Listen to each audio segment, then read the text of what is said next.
नमस्कार साथियों, मैं राजेंद्र आप सबका स्वागत और अभिनंदन करता हूं अपने YouTube चैनल एस्ट्रोलॉजी बेस्ड टर्नर कुपारस में।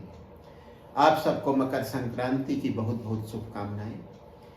यह त्यौहार पूरे देश में अलग अलग नामों से मनाया जाता है और आप किसी न किसी नाम से इस त्यौहार को अवश्य मनाते होंगे। अब मैं बात करता हूं मंगल दोष की। एक ऐसा दोष जो पूरे भारतवर्ष को डराता रहता है और जब बच्चा जन्म लेता है, विशेष करके यदि वह लड़की होती है, तो पंडित जी से, ज्योतिषी से सबसे पहले यह पूछा जाता है कि वह लड़की मंगली तो नहीं है। अब यह मंगल दोष जिसकी कुंडली में होता है, उस लड़के को या लड़की को मंगली कहा जाता है। कुछ लोग लड़के को मंगला और लड़की को मंगली भी कहते हैं। इसकी शुरुआत कहां से हुई इस दोष की? जो हमारे प्राचीन ग्रंथ हैं, प्राचीन शास्त्र हैं एस्ट्रोलॉजी के, उनमें इस दोष का कहीं नामो निशान नहीं। इसकी शुरुआत की केरल के एक ज्योतिषी ने, और जो कुछ लिखा वह अभी तक लोगों को अचंभित करता है। उसने लिखा, यदि किसी जन्म कुंडली में दूसरे भाव, चौथे भाव, 7वें भाव, 8वें भाव और 12वें भाव में मंगल है और वह कुंडली लड़की की है, तो लड़की के पति की मृत्यु विवाह के बाद हो जाएगी। यदि कुंडली लड़के की है, तब उसकी पत्नी की मृत्यु हो जाएगी। अब इसमें यह कहीं नहीं लिखा है कि मृत्यु कब होगी। मृत्यु तो सबकी होती है, इसलिए थोड़ा सा हास्यास्पद भी लगता है श्लोक और डराता तो है ही है। अब इसमें एक और चीज देखने वाली है कि लग्न को छोड़ दिया है। जिसने भी ये श्लोक लिखा है उसने लग्न को छोड़ दिया है। उससे लगता है कि उसने मंगल की दृष्टि को विचार में नहीं लिया है, क्योंकि लग्न में जब मंगल आएगा तो उसकी सीधी दृष्टि पड़ेगी 7वें भाव पर, पति या पत्नी वाले भाव पर। उत्तर भारत में यह माना जाता है कि यदि लग्न चतुर्थ भाव, सप्तम भाव, अष्टम भाव और द्वादश भाव में मंगल है तो व्यक्ति मंगली होता है। और साउथ में, दक्षिण भारत में केरल की ज्योतिषी की बात मानी जाती है, वे दूसरे भाव में स्थित मंगल को भी मंगली मानते हैं। अब अगर उत्तर भारत के सिद्धांत की बात की जाए तो ये 5 भाव, 12 में से 5 भाव, इनमें यदि मंगल होगा, एक तरह से 42% लोग मंगली होते हैं। और अगर नॉर्थ इंडिया और साउथ इंडिया को मिला दिया जाए, दूसरे भाव को भी ले लिया जाए, तब यह अनुपात 50% पहुंच जाएगा। दक्षिण भारत के ही एक बहुत प्रसिद्ध ज्योतिषी हैं शेषाद्री अय्यर। वे कहते हैं इस दोष को आप लग्न कुंडली से देखिए, चंद्रमा से देखिए। मतलब कुंडली को इस तरह से घुमाइए कि चंद्रमा लग्न में आ जाए और बाकी सारे ग्रह अपने अपने भाव में रहें। मतलब पूरी कुंडली ग्रहों सहित घुमा दीजिए और चंद्रमा लग्न में आ जाए। उसके बाद चंद्रमा से देखिए कि व्यक्ति मंगली तो नहीं है, उसको चंद्र मंगली कहा जाता है। उसके बाद वे कहते हैं इसी तरह से कुंडली को इस तरह से घुमाइए कि शुक्र लग्न में आ जाए और शुक्र को लग्न में मानकर यह देखिए कि व्यक्ति मंगली तो नहीं है। मतलब लग्न से, चंद्रमा से और शुक्र से, तीनों से आप देखिए कि व्यक्ति मंगली तो नहीं है।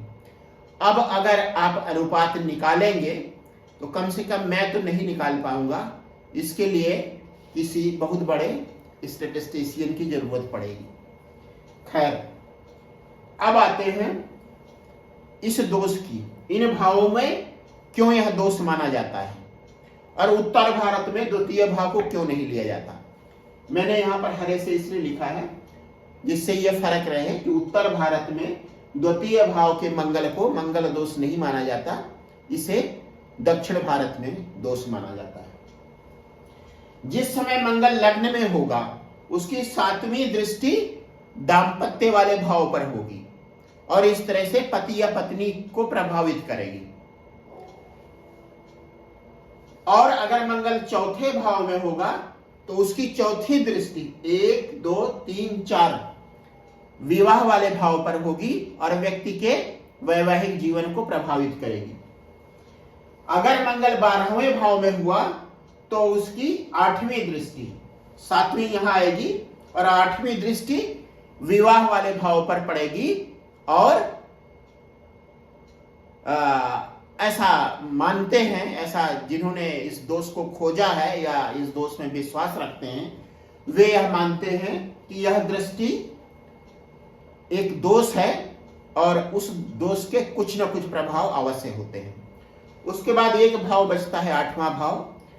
8वें भाव में मंगल अगर स्थित है तो उसका कोई सीधा संबंध 7वें भाव से नहीं पड़ेगा, क्योंकि इस भाव से 8वें भाव से 7वां भाव 12वां भाव है और किसी भी ग्रह की दृष्टि अपने से 12वें भाव पर नहीं होती, मंगल की भी नहीं होती।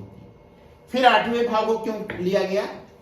8वां भाव है दुर्घटना का कारक, मृत्यु का कारक, और मंगल भी दुर्घटनाओं का, आकस्मिक घटनाओं का कारक है। इसलिए 8वें भाव में स्थित मंगल को भी लिया गया है।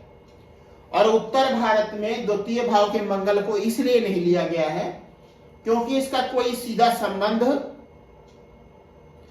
7वें भाव से नहीं बन रहा है, और बल्कि होगा यह कि मंगल लग्न कुंडली में जिस भाव का कारक होगा, अगर संतान भाव का कारक होगा तो पत्नी धन संग्रह करेगी, पत्नी की वजह से परिवार में धन अच्छी स्थिति में बना रहेगा।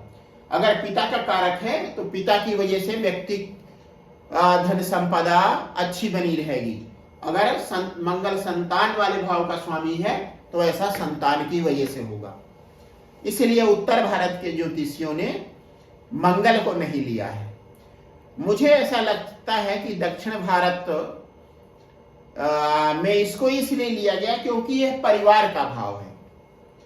अगर यहां पर मंगल है और मंगल दोष है, वह मंगल दोष का प्रभावी होगा, मैं आपको बाद में बताऊंगा।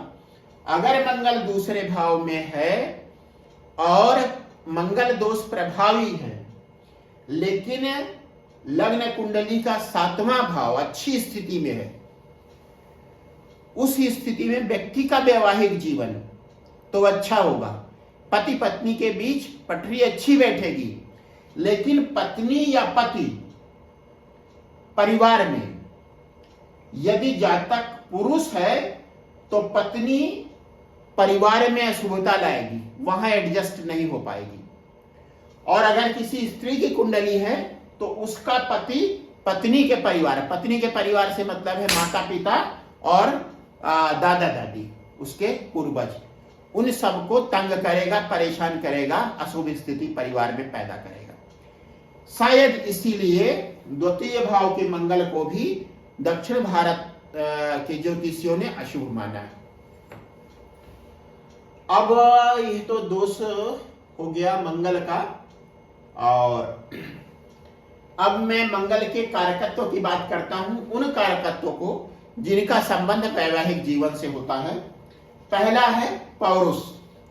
पौरुष का सीधा संबंध, व्यक्ति की युवावस्था का सीधा संबंध पौरुष से होता है, और इस तरह से पौरुष का सीधा संबंध वैवाहिक जीवन की गुणता से होता है, गुणवत्ता से होता है। दूसरा है व्यक्ति का स्वास्थ्य। यदि पति पत्नी का स्वास्थ्य अच्छा नहीं है तो किसी न किसी तरीके से वैवाहिक जीवन में कुछ न कुछ कटुता आ सकती है। उसके बाद मंगल का संबंध रक्त से है, इसलिए स्त्रियों के मासिक धर्म का संबंध मंगल से है, और मंगल का संबंध लाल रंग से है, इसलिए लाल सिंदूर का भी संबंध मंगल से है। इस तरह से स्त्रियों की कुंडली में मंगल का बहुत महत्व है। यदि किसी स्त्री की कुंडली में मंगल अच्छी स्थिति में है, अपनी स्वराशि में है, अपनी मूल त्रिकोण राशि में है, अच्छे भाव में है, तो व्यक्ति को, उस जातिका को ये सब दिक्कतें नहीं होती। उसका वैवाहिक जीवन अच्छा होता है, मासिक संबंधी कोई दिक्कत नहीं होती, और इसका मतलब ये भी होता है कि बच्चा जनन में, संतान प्राप्ति में भी एक सुविधाजनक स्थिति रहती है। अब मेरे अपने अनुभव के आधार पर मैं कुछ ऐसी स्थितियां बताने जा रहा हूं जिसमें मंगल दोष नहीं होता है, मतलब उसका परिहार हो जाता है। परिहार का मतलब व्यक्ति मंगली तो है इन स्थितियों के हिसाब से, लेकिन कुछ ऐसा हो रहा है उस कुंडली में जिसकी वजह से मंगल दोष निष्प्रभावी हो जा रहा है। पहला है, शुभ महादशाओं में मंगल दोष प्रभावहीन होता है। यदि व्यक्ति के जीवन में शुभ महादशा चल रही है तो मंगल दोष प्रभावहीन हो जाता है। अब मैं इसका अर्थ आपको एक कुंडली से, एक उदाहरण से बताने जा रहा हूं। कुंडली में मंगल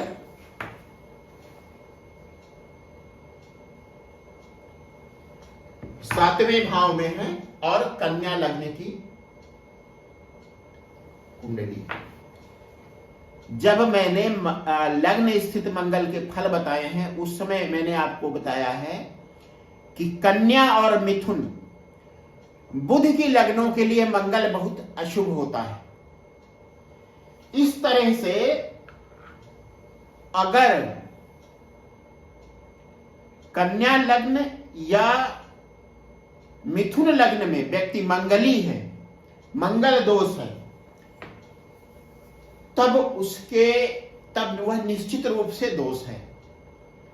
लेकिन उसका निवारण भी हो सकता है यदि व्यक्ति के जीवन में लगातार महादशाएं शुभ रहें। क्या ऐसा हो सकता है? हाँ, ऐसा हो सकता है। विशेष करके जिनके लिए शनि, बुध और शुक्र शुभ होते हैं, अगर शनि महादशा से शुरुआत हुई या युवावस्था में शनि महादशा आई, उसके बाद शनि के बाद बुध आएगा, बुध के बाद केतु आएगा, केतु अगर अच्छी स्थिति में है तो बाद में शुक्र आ जाएगा, पूरा जीवन शुभ महादशाओं में व्यतीत हो जाएगा। इसी तरह से उन लग्नों के लिए जिनके लिए बृहस्पति शुभ होता है, उनके लिए भी ऐसी स्थिति बन सकती है। तो यदि व्यक्ति के जीवन में केवल शुभ महादशाएं ही उसे मिल रही हैं, तब मंगल दोष प्रभावहीन हो जाएगा, और उसको मैं आपको इस कुंडली की सहायता से समझाने जा रहा हूं। यहां मिटाने की जरूरत नहीं थी, मंगल सप्तम भाव में है, संक्षिप्त में मैं यहां पे मंगल लिख रहा हूं। और यहां पर मंगल है, राशि कौन सी होगी? मीन। वैसे मंगल अपनी अच्छी राशि में है, लेकिन स्वामी किन भावों का है?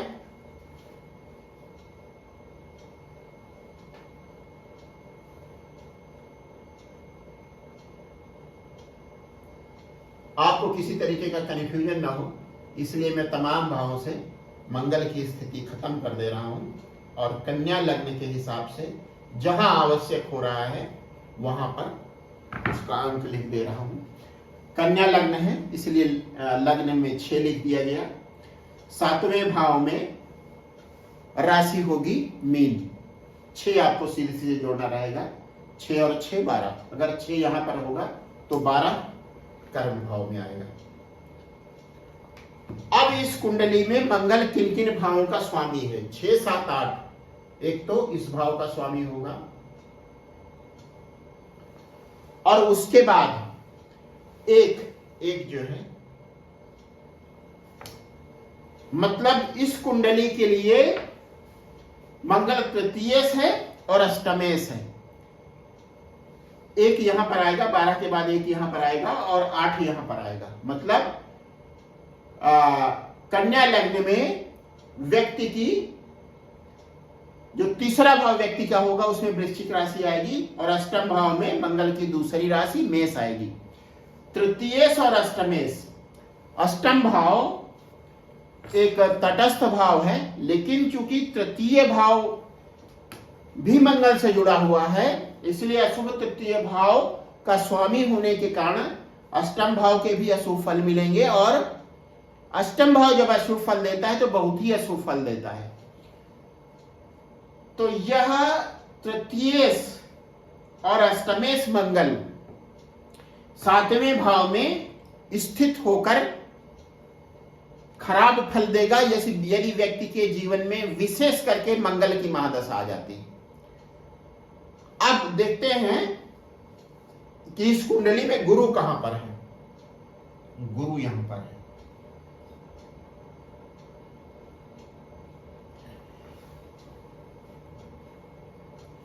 जातक की कुंडली में सप्तमेश गुरु भाग्य भाव में है। इसका क्या मतलब हुआ? सबसे अच्छी स्थिति, किसी भी ग्रह की सबसे अच्छी स्थिति यह हो सकती है कि वह ग्रह नवम भाव में हो, भाग्य भाव में हो। इसका एक और मतलब होगा कि व्यक्ति का जातक का भाग्य शादी के बाद, घर में पत्नी के आने के बाद उदित होगा। भाग्योदय शादी के बाद होगा। और चंद्रमा भी यहां पर स्थित है। चंद्रमा आय वाले भाव का स्वामी है और भाग्य भाव में, मतलब व्यक्ति अपनी पत्नी की ओर से भाग्यशाली है, बड़े भाई बहनों की ओर से भाग्यशाली है और आय के मामले में भी भाग्यशाली है। अब इस समय व्यक्ति के जीवन में चंद्रमा की महादशा चल रही है। चंद्रमा गुरु के साथ बैठा हुआ है और एक बहुत अच्छा योग बना रहा है। चंद्रमा महादशा में व्यक्ति का जीवन बहुत अच्छा चल रहा है। गुरु महादशा आएगी तो व्यक्ति का जीवन और अच्छा हो जाएगा, लेकिन चंद्रमा के बाद आनी है मंगल की महादशा। चंद्रमा के बाद मंगल की महादशा आनी है और मंगल की इस महादशा में मेरा जो अनुभव कहता है व्यक्ति के वैवाहिक जीवन में किसी न किसी तरीके की परेशानी अवश्य आएगी, क्योंकि यह मंगल तृतीयेश है और अष्टमेश। ईश्वर ना करे इस व्यक्ति को कुछ हो, लेकिन जो ज्योतिष बता रहा है, जो इस व्यक्ति की जन्म कुंडली बता रही है कि चंद्र महादशा में व्यक्ति का वैवाहिक जीवन जैसा है, मंगल महादशा में उस तरीके से नहीं रह पाएगा। शुभ महादशाओं में मंगल दोष प्रभावहीन, क्योंकि चंद्रमा की महादशा, चंद्रमा वैसे आय वाले भाव का स्वामी है तो आय अच्छी करेगा, लेकिन इसे अशुभ इसलिए माना जाता है भोग वाले भाव का भी स्वामी है। भोग विलास की कुछ न कुछ ज्यादा ही सुविधा दे देता है, व्यक्ति भोग विलास में ज्यादा लिप्त हो जाता है। यह भाव भोग का माना जाता है, सप्तम भाव भोग का माना जाता है और तीसरा भाव 3, 7 और 11 ये भाव काम के भाव, वासना के भाव, जिसमें काम वासना भोग विलास तो उसका भाव माना जाता है। लेकिन वैवाहिक जीवन की जब बात आएगी तो वैवाहिक जीवन बहुत अच्छा रहेगा, चंद्रमा बहुत अच्छे फल देगा। तो महादशा अच्छी है इसलिए मंगल दोष प्रभावहीन है। जब मंगल की महादशा आएगी तो मंगल दोष प्रभावी हो जाएगा। दूसरा यह है महादशा स्वामी से सप्तम भाव अच्छी स्थिति में होने पर मंगल दोष प्रभावहीन हो जाता है। एक दूसरी कुंडली में लेता हूं।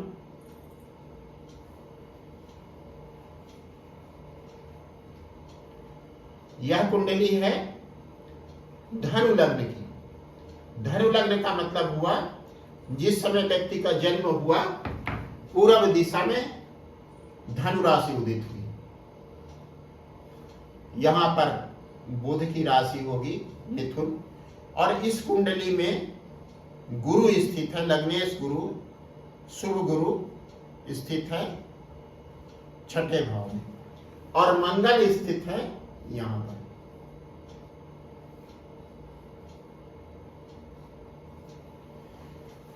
मंगल मीन राशि में स्थित होकर अपनी चौथी दृष्टि से सप्तम भाव को देख रहा है, इसलिए मंगल दोष के नियमों के हिसाब से यह व्यक्ति मंगली है। अब व्यक्ति की गुरु महादशा के पहले व्यक्ति का विवाह हो जाएगा, और बुध भी स्थित है इस भाव में, 12वें भाव में।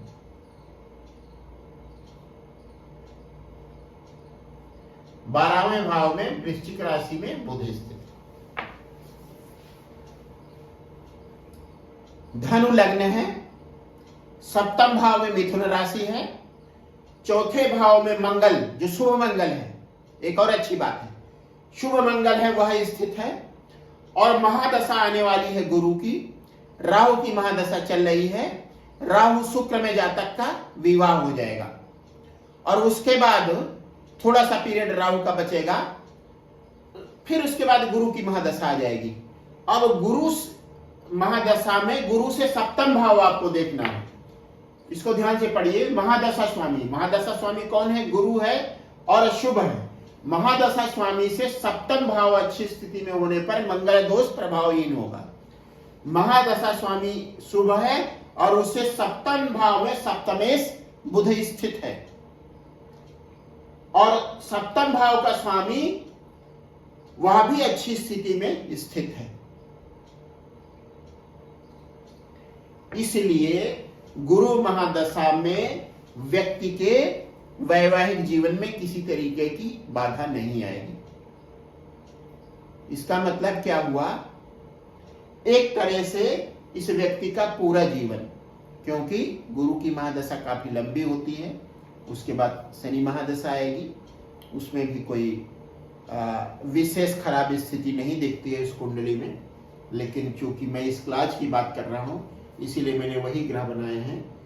गुरु छठे भाव में स्थित है, उससे सातवें भाव में सप्तमेश बुध स्थित है, गुरु की दृष्टि बुध पर है, और मंगल की स्थिति की वजह से व्यक्ति में मंगल दोष है, लेकिन वह निष्प्रभावी हो जाएगा, क्योंकि महादशा स्वामी गुरु से सातवां भाव अच्छी स्थिति में है।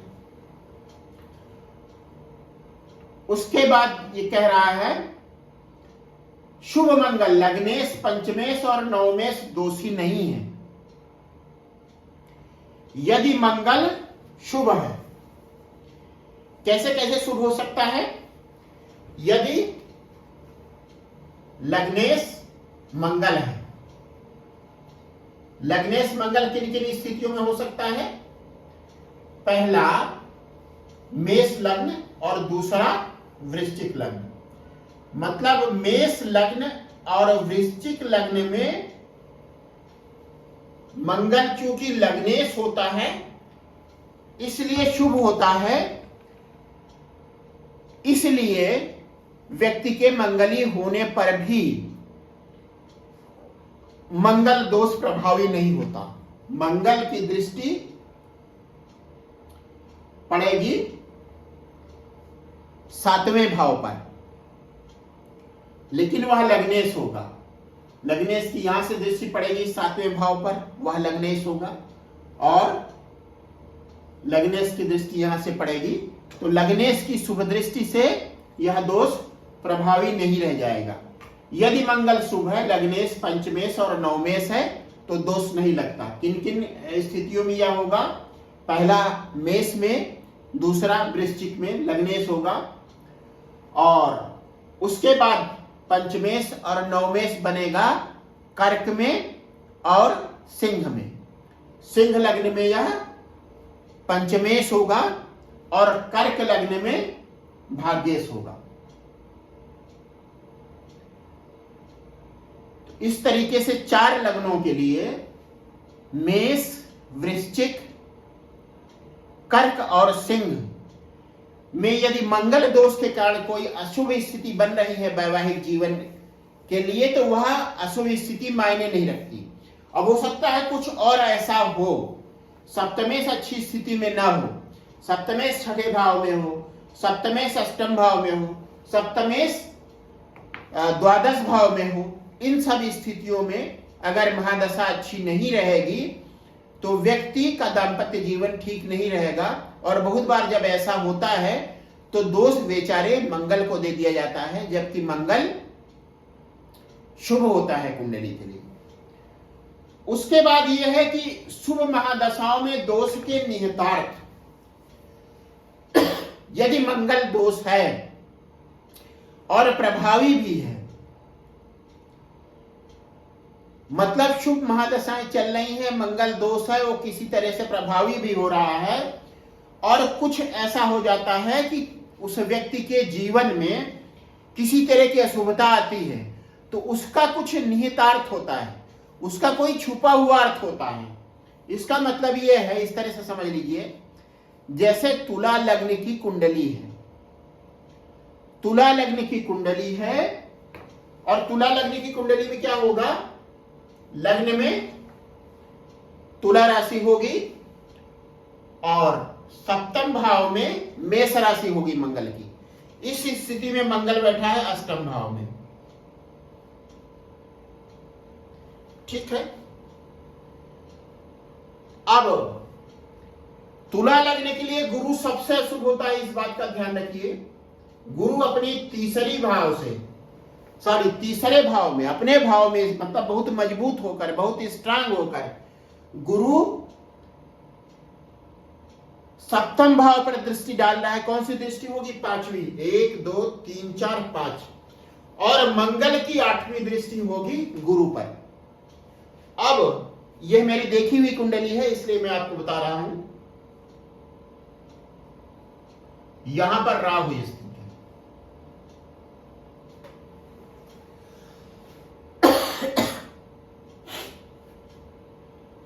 लग्न में तुला राशि है, सप्तम भाव में मेष, मतलब सप्तमेश मंगल है, सप्तमेश मंगल अष्टम भाव में स्थित है। अशुभ गुरु अपनी मूल त्रिकोण राशि धनु में तीसरे भाव में स्थित है, और अपनी 5वीं दृष्टि डाल रहा है विवाह वाले भाव पर। यह दृष्टि अच्छी नहीं होगी। मंगल की 8वीं दृष्टि गुरु पर पड़ रही है, और मंगल की 4थी दृष्टि राहु पर पड़ रही है, गुरु की 9वीं दृष्टि राहु पर पड़ रही है। अब आप इस स्थिति को समझिए। अशुभ गुरु की दृष्टि अशुभ होगी, और राहु केतु का फल आप इस तरह से समझ लीजिए कि राहु पर यदि किसी शुभ ग्रह की दृष्टि है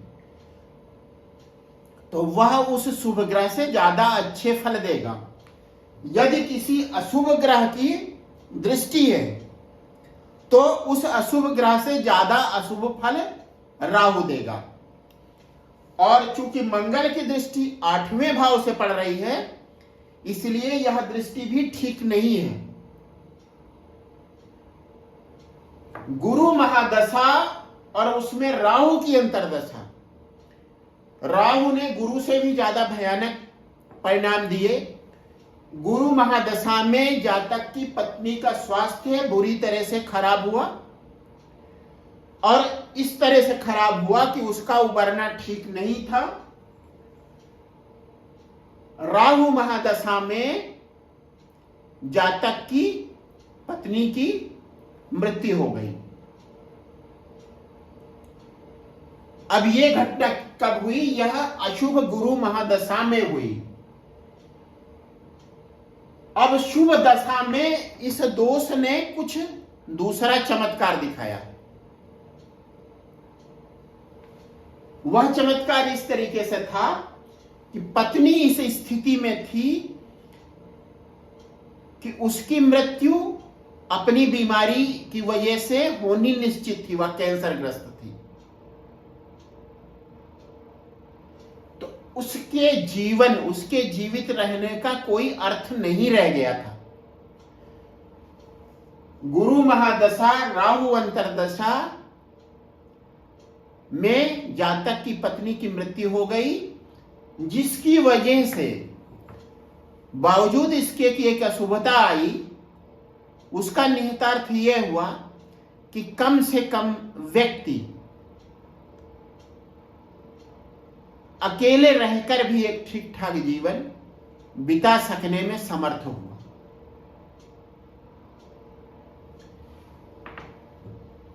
बहुत बार ऐसा होता है कि जैसे शनि महादशा है, शुभ महादशा है, उसके पहले गुरु की अशुभ महादशा शुरू हुई है।